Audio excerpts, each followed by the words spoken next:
This is Rain World, a game where you play as an overgrown sperm cell and everything's trying to eat you.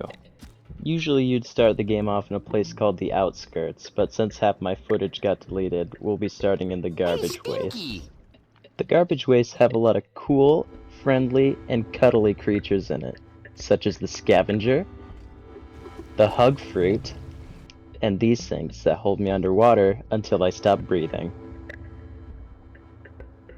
Pop quiz. What is this scavenger asking from me?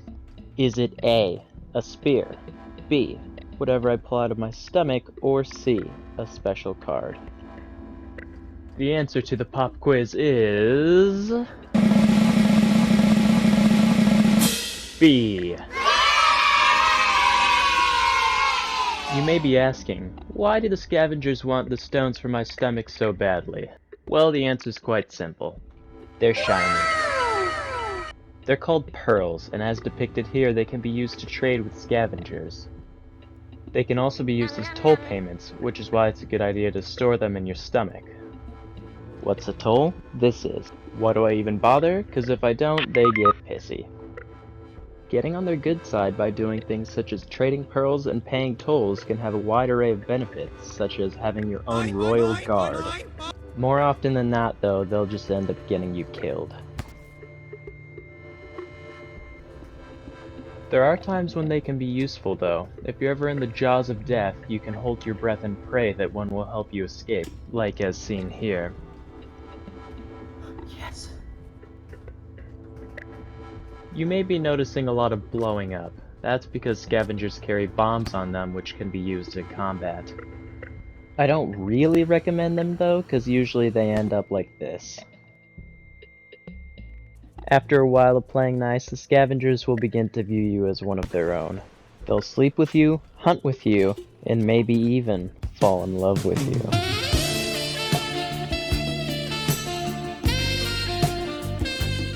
Alright, after that brief introduction, now it's time to get back on the timeline. In the beginning of my playthrough, I found myself in a particularly hard area, the Subterranean. Like Garbage Wastes, it's also filled with fun enemies like salamanders, monster kelp, and electric centipedes.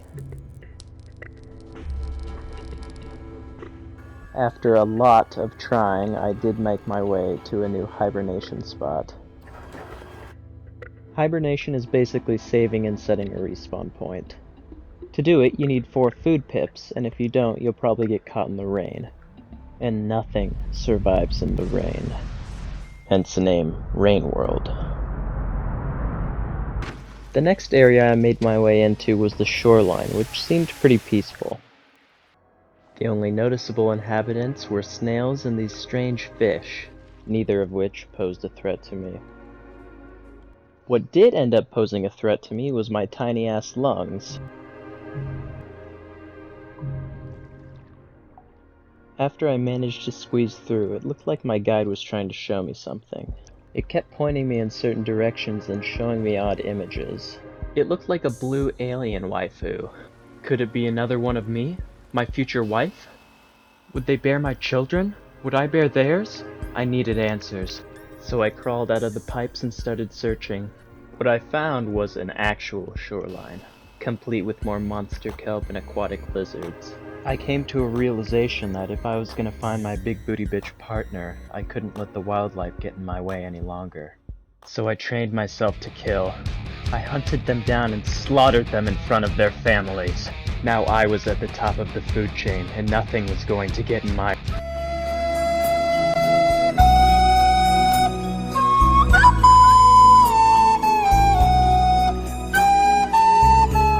Apparently, there are creatures even lizards fear. They're called vultures, and they're huge aerial creatures that'll eat just about anything my size.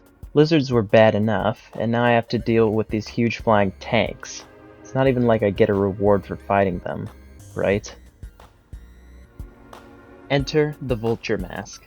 If you look closely at the vulture, you'll see that their face is covered by a mask. You can actually hit this off with a very precise spear throw, and wear it as your own. The reason this is significant is because lizards are afraid of vultures, meaning that if I wore the mask, lizards would run away from me. This would prevent a lot of unnecessary combat, which in turn would make looking for my future wife a lot safer. There was one big problem though. I needed to actually hit the mask off of the vulture. This was going to require a lot of planning and preparing. Hitting a shot like this isn't something you just... Oh.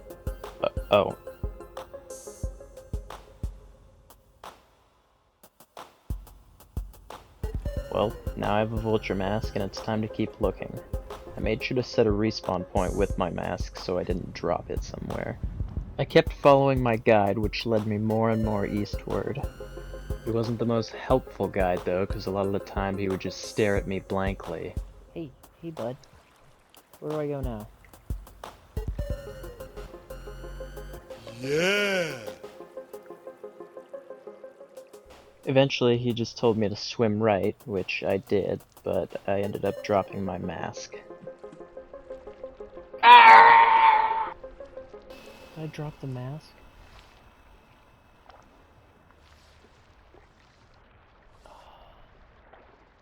It ended up being okay though, since past this point there aren't any lizards anyway. I could feel myself getting close when I entered a place called Looks to the Moon. I knew she was here somewhere because it had a very romantic name. The area looked kind of like a dead factory, complete with wires, pipes, and fans. It also happened to be an annoying parkour section with impossible movements. I found out where I was supposed to go, but unfortunately it was too high for me. Even when I made a makeshift ladder, I couldn't quite get up there. I ended up finding a path though that led me to the top of the area. I also found a pearl to share with my beloved. After about an hour of trying, I finally made it up there, had a strange dream, and went to see my new bae.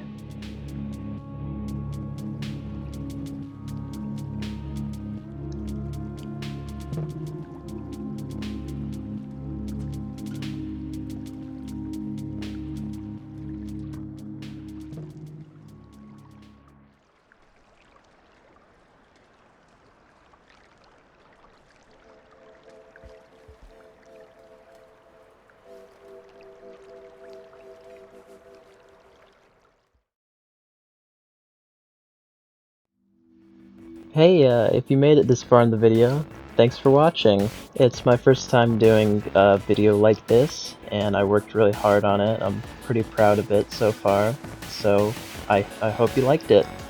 Special thanks to Cameron Lindsey for doing the thumbnail art on the video. I plan on making more Rain World content, so you can be ready for that.